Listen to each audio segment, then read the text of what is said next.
Hi, today I intend to speak about narcissism in the LGBTQI plus community and its complications when dating narcissists.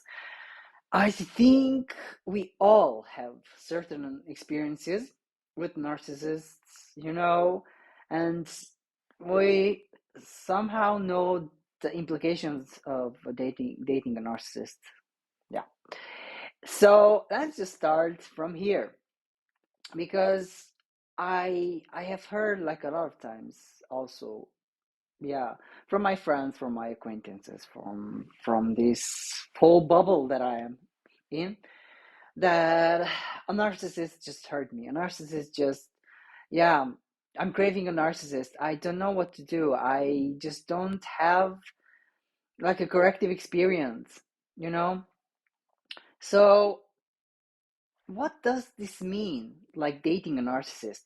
And a disclaimer here, I don't intend to stigmatize anybody or just speak ill of somebody. No, I will speak in this video about my personal experiences, about my personal views and perspectives regarding this narcissism topic, regarding how it is to date a narcissist. Because you see, there are a lot of videos, on this topic, a lot of videos like diagnosing narcissist. What does a narcissist mean? I will speak really briefly about this, but I will actually center this video on my experiences and, yeah, on the outcomes actually that I want to just, yeah, verbalize. So bear with me, and we will get diver. We will get deeper. We will get the chance to dive deeper into this topic. So, what does a narcissist person does mean? So, like briefly, a narcissistic person or a person with a narcissistic trait, it is more egocentric and lacks empathy. I actually have a quick video on this topic. You can actually check it out. I will link it at this video and you can just check it out. So, what does this mean? Lack of empathy and self-centeredness. Self-centeredness actually means that a person revolves around his or her world mostly, and this would mean that he or she considers only or mostly his or her experiences, emotions, internal, yeah, processes without acknowledging the other person or person's stories, emotions, and perspectives, and without actually realizing that, okay, I as a person, I have certain amount of yeah certain amount of feedback, certain amount of potential, potential, how do you say it? Mm, so I get to actually experience the other person's emotions, thoughts, beliefs, and all the internal processes, when connecting with that person. So that would mean that these internal processes regarding how the other person, regarding if I say something, if I act a certain way, that actually has an impact on the other person emotions, on the other person's state of mind, and the other person's, other person's, just being. And actually, the other half, the empathy, that actually it is lesser, or it is present to a lesser extent, to a lesser amount, or it can be like actually non-existent, unfortunately. So this would mean that actually I am, as a narcissistic person, I discard, or I just don't consider the other person's emotions, the other person's, yeah, true essence, or his or her intentions with me. I disregard those, and I just don't actually consider their feelings to be valid or to be existent. And I just play as if the other person's emotions are just non-existent for me, and yeah, I just keep on doing what I do with yeah, hurting basically. Full disclaimer here. I think mostly narcissistic persons or people with narcissistic traits and tendencies, they are not fully aware of that they are hurting you. So by this I mean they know actually that they can hurt you, and they have an impact. They can have a negative impact on you by belittling you, by saying hurtful things, by not acknowledging your perspective, your emotions, and your thoughts. They know that, but I think they are doing on automatic level. Like it's like an unconscious thing. It's not like an intentional. It could be an intentional, of course. It could be an intentional method by yeah, by manipulating you, air quotes, with air quotes, by manipulating you to stay in that relationship, um to have a certain amount of control over you. Yeah, that could be a tactic. I'm not saying that it is not a conscious tactic to control you, to keep you on their level, air quotes. And what do I mean by their level? By this fear level, when actually the person who has narcissistic traits, or who is a narcissist, actually maintains a clear amount of yeah, control over you by belittling you, and by just just not giving you the love that you actually need, and by creating somehow yeah, like a father or mother, adult figure and child type of connection, that I am in control over you. Like, I will say when I don't know, when this fight is over, or I have totally control over you, because guess what, I can do it. And yeah, you're the victim and I am the perpetrator. So it is actually like so hard to just get to know each other in this relationship dynamic. And when I said complications, I meant actually this part.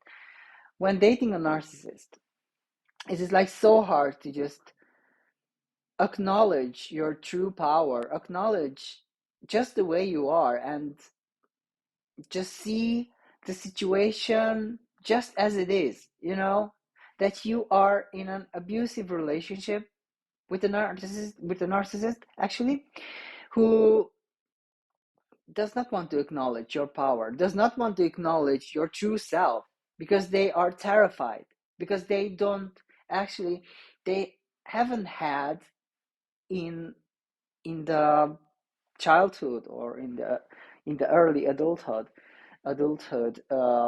the tools, the safe space to just get to know themselves, to see their potential as who they could be when they grow up. I think there were like a really really big fear-based, yeah, stimuli, from their caregivers, from their parents. And I think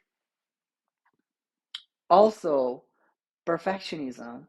Like, I would say that in the gay community, we have a problem with perfectionism. regarding how we present ourselves, regarding the need to always be seen and heard, and just, yeah, just somehow validate our emotions, and those those superficial level that we actually present to the rest of the world. Because guess what, we actually were not, yeah, we were not taught in our childhood that who we are, it is okay, that being just as you are, it is okay, and you can present yourself just as you are, and it is okay also to learn about yourself, to learn about your needs, to learn about your experiences. You can actually just, go to therapy, discover yourself, just find yourself, just find your potential, just find your those things that actually make you, you know and you see, in early childhood experiences, some of us were neglected, and some of us were like told that it is not okay to be different, it is not okay to make mistakes, it is not okay to be just as you are, just be who you are, just learn your true self. Let's just learn it, and to just start from there, you know just start from there and just build up yourself based on your authentic self. That would be actually one of the greatest things that we could experience as an early child, or as an early, yeah, young adult, you know but yeah, for some of us this is not a possibility, and we get wounded, and we get some core wounds and traumas that we actually bring into our adulthood, and just, yeah, just makes connecting with people so just complicated, I would say. And this is like a complication, because the narcissistic person actually does not see himself or herself as it is. He or she does actually need, like, in constant need of validating that persona that they present to the whole world. And actually, when we are in a relationship with a narcissistic person, and we just want to know each other better, and we would just learn about setting boundaries, about just setting healthy boundaries, and just communicating. This is when the narcissistic person just tries to maintain a good amount of control. They just want to control you, to stay in that safe, air quote, in that safe connection. And by this, I mean by controlling you to adjust your needs, or to just actually abandon your needs for them. And here we can speak also about people pleasing, about yeah, just gaslighting. People pleasing and gaslighting. I think it's like so such a huge core wounds, that actually just manifest into our adult relationship. Because you know by people pleasing, we actually say no to our true self, and say yes to the other person's, yeah, just needs and wants. And you're just actually, yeah, in practice, I would say, in practical terms, it is like saying no to yourself and saying yes to the other. When you just scream inside, no, I don't want to do this, I just don't want to be in this relationship, because I have to actually just sacrifice myself and just do what the other person wants, and my needs and my yeah my needs and my thoughts and my emotions are just nowhere. Okay, so let's just speak for a hot second about this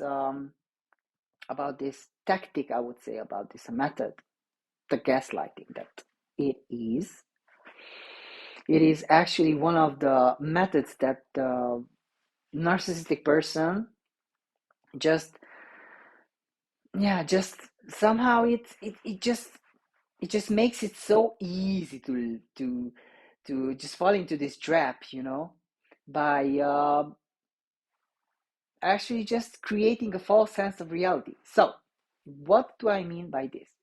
So gaslighting actually means that a person who actually can be a narcissistic person just tries to changes your reality on based on the dynamic and based on those needs and those ideas that actually serve this narcissistic person.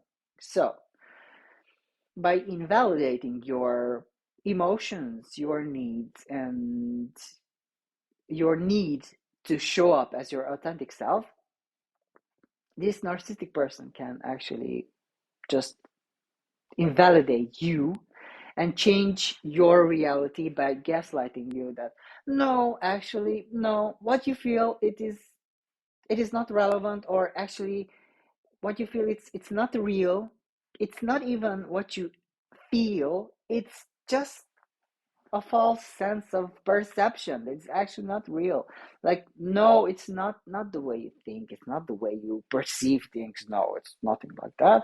It is just the way I'm saying that it is, you know like, no, no, actually, I did not hurt you, or actually I just hurt you because you you this is what you actually meant to do. Like this is what you actually meant to feel. Like, I get to hurt you because you're a bad person, and I get to hurt you because this is what you actually deserve. And full disclaimer, no, no, this is like really bad, and we if you fall into that trap, actually we get to experience like a lot of hurt, a lot of pain, and a lot of self-doubt, that actually something's wrong with me because this person actually just hurting me, and he's right to do it because the problem is with me. And no, the problem is never with you. And how do we deal with a narcissistic person? Because let me just say that. And this is like another full disclaimer. In the gay community, it is actually my personal experience. In the gay community, I have met with a lot of narcissistic person, or with a lot of mm, person who have like these narcissistic traits, because they don't know who they are. They don't know their true selves, because they are actually afraid of discovering their true identity, because they were told in their childhood or in their early adulthood that who they are, it is not okay, or being different, or being queer, or being gay, sorry, is actually it's not a tolerable thing to be. And they just construct like an identity based on what the external part want to see, and this is like a really complicated and harmful situation. Also, like, it's dangerous. And by acknowledging that, okay, me as an empathetic person, because you see, this is actually what makes the difference. As an empathetic person, as an empath, I know that I acknowledge that I am in um in a relationship with a narcissistic person, if this is the case, and I actually just point out my resources. Okay, what is my active role in this relationship dynamic? What can I do to make the situation change? What can I do to change? What can I change actually that would help me to acknowledge my true self, to just access my power? Okay, if I really and truly know that this person who I am with, who I'm just trying to, yeah, maintain and just trying to be in a relationship with this person who tends to be or who is actually narcissistic or has narcissistic traits, what is my active role to change my attitude, to change myself in order to access my power, in order to just acknowledge that I have resources and I can get to change, and to just acknowledge that I can say no, no matter what it takes. I can say no to the other person. I can be honest with myself and the other person, and actually I can choose to just live an authentic life where I am chosen and I get to choose a partner who loves me, who cherishes me, who respects me, who believes in me, who believes in my true and authentic self. By acknowledging all these aspects, just believe that you can change. Actually, you can change by acknowledging that, okay, I have resources, I have a voice, and I can use it. Okay, so this is my video on this topic. And please don't forget that you are a lovely person. You always get to say, you always have a voice. And yeah, just choose well for yourself. Take care. Bye.